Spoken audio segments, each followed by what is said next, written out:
for having me here. It's very sentimental because I know Other Books as a publication house for 20 years, and I had the honor of working with N. Nisar, who is here, on a book on Annihilation, and working, knowing Razina Chechi and Ausif Hassan as well.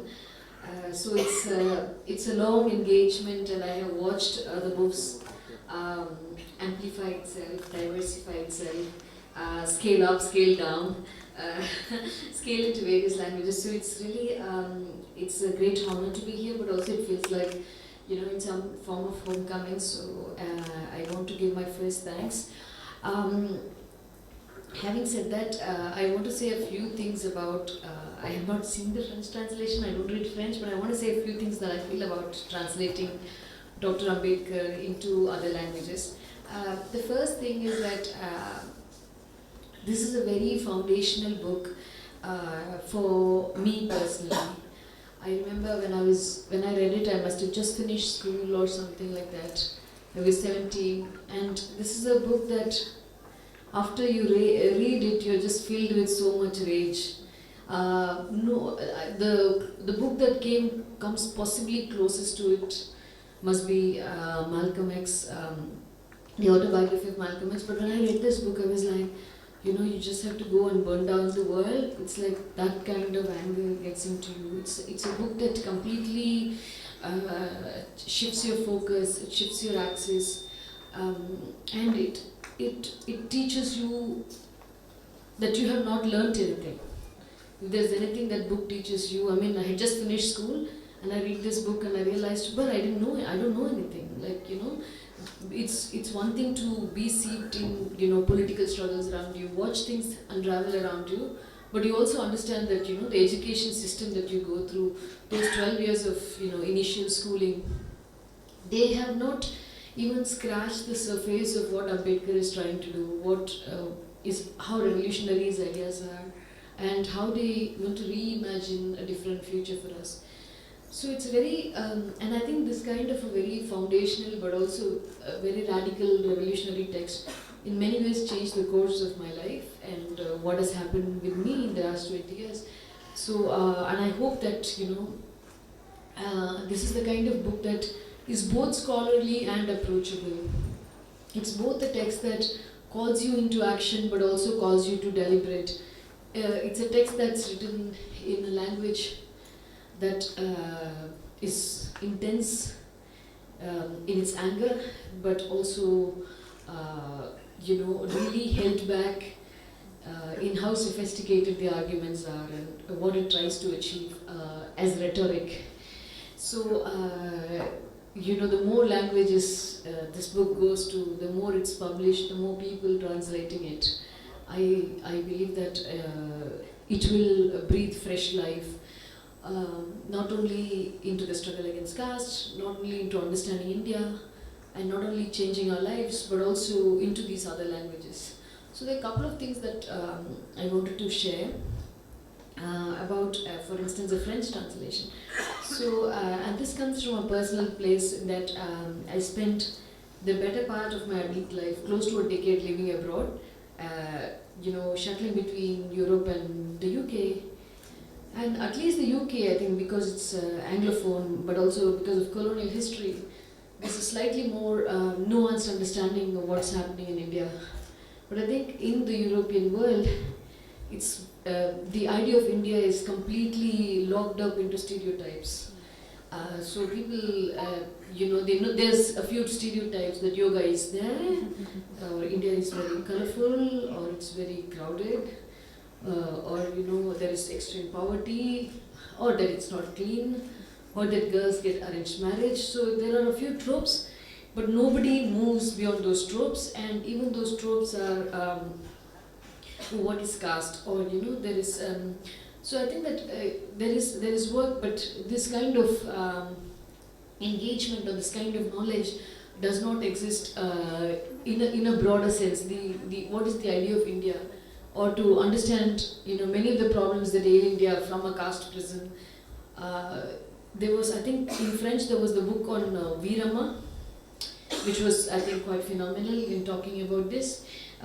must have come in the early 2000s. So I'm not saying there is no academic work, but it's still not in a scale that can influence broader understanding or broader dialogue. And I think therefore that one of the things that Ambedkar's translation would do is possibly shift a little bit of the European perception of India. And I think it's quite interesting that we have that kind of thing going for us as well. So many congratulations to I'm not sure what her name, Eleanor Rimbaud. I'm married to a Frenchman, but I'm resisting learning French. So so that's one of the things, this correction of the Western gaze, and especially its preponderance about holy text. So what I find a mystification about India or an exoticization of India, I think it challenges a lot of that. So in that sense, I find it a very powerful thing. And the second thing that I also wanted to think about, and which we need to, I'm not the right person, but people who know better to talk about, is also to understand who are the influences of Dr. Ambedkar. There's a lot of work on that. How is he influenced by Dewey? How is he influenced by Du Bois? How was he influenced by various schools of thought?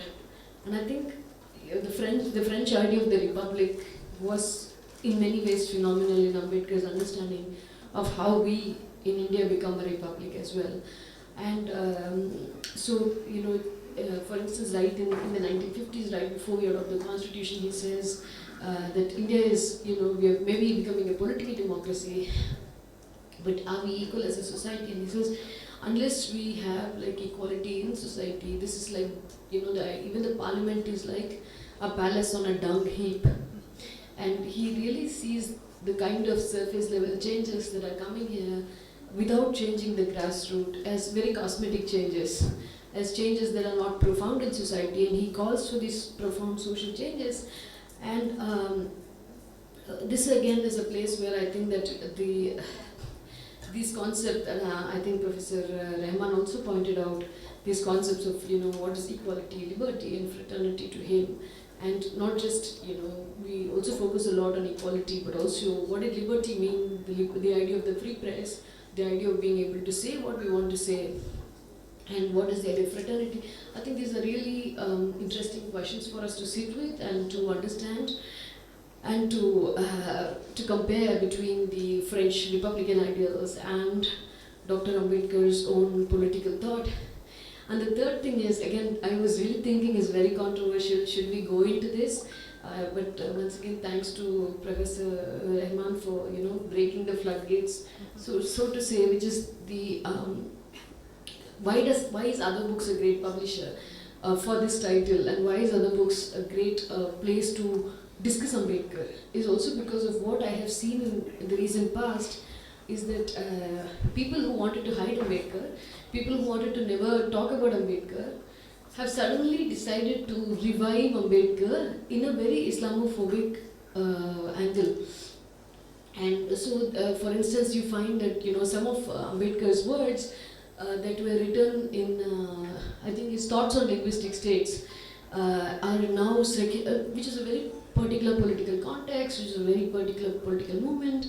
It's around the time of India's partition. It's a question of demographics. It's a question of a lot of things. But the way something is absolutely decontextualized, but also in which it's without understanding that people are also products of their time. I think what happened is that Ambedkar is now gaining currency in some ways to reiterate this idea of a majoritarianism, this idea that he would have preferred India to be this Hindu country, when in fact it runs entirely counter to what he believed. Like his belief was the biggest catastrophe that can befall us is to have a Hindu Rashtra, to have this, the strongman majoritarianism deciding everybody's life. And I think that this space of Other Books will allow for a dialogue, because are we willing to accept Ambedkar as an Islamophobe, which the right wing wants us to do?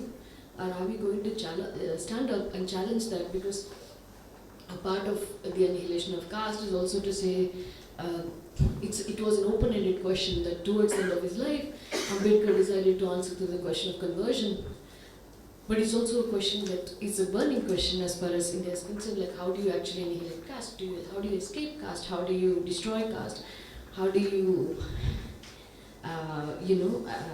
neutralize caste? So I think all of these questions are so important, and I felt that this was such a right initiative because we just cannot abdicate the responsibility of addressing Ambedkar and say, okay, no, Ambedkar was problematic on Islam, so we just leave him. Because the minute we start leaving out, people who are problematic on particular questions, so it's very possible to do that with Periyar as well and say, oh no, Periyar said a couple of things that could be troublesome in Islam. Or for instance, we could have a lot of, and we find this problem again and again with revolutionaries, is that a lot of them are misogynistic, whether we like it or not.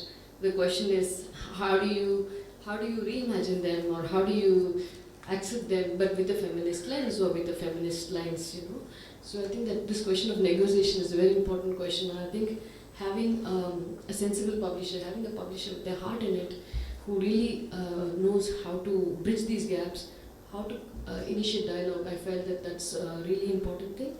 And also I think that the moment at which this comes is really interesting to have renewed interest in Ambedkar, because we've seen the election results here. We are seeing around the country not just the return of the right, but also an extensive neoliberal model being accepted or being propagated even by very secular organizations. And we always know that this kind of neoliberalism, this kind of the abdication of the state, will eventually lead to fascism, whether we like it or not. They may not want fascism, but eventually we are going to end up, the end point is going to be fascism if we are allowing this kind of late-stage capitalism, extreme neoliberalism. So I think these are big questions for us to talk about and answer. I want to talk for more time, but I'm having a crippling shoulder pain. But once again, thank you for this opportunity, and congratulations to Eleanor and other books. Thank you.